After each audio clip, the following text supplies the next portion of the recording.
ایک گھنے جنگل میں بندروں کا ایک گروہ رہتا تھا۔ بندروں کا بادشاہ بہت عقل مند تھا۔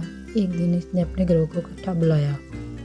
میرے پیارے بندروں، ہم خوش قسمت ہیں کہ ہم اس خوبصورت جنگل میں رہتے ہیں، لیکن خبردار، درخت اور پودے ہرے بھرے ہو سکتے ہیں، لیکن اس میں بہت سے زہریلے پھل ہیں۔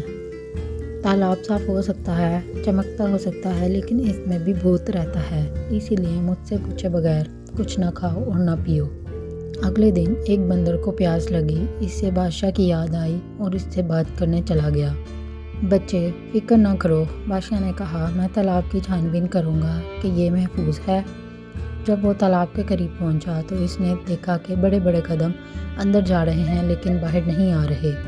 بادشاہ نے نتیجہ اخذ کیا کہ وہ جگہ جہاں بھوت چھپا ہوا ہے۔ وہ سب بندر رونے لگے، اس فکر میں کہ وہ پانی کیسے پئیں گے۔ بادشاہ نے انہیں تسلی دی اور بھوت کا مقابلہ کرنے۔ بھوت نے کہکا لگایا، تم بڑے مخمصے میں ہو بندر بادشاہ، اگر تمہارے بندر تالاب میں نہیں آئیں گے تو وہ پیاسے مر جائیں گے، اور اگر وہ آئے تو میں انہیں کھا لوں گا۔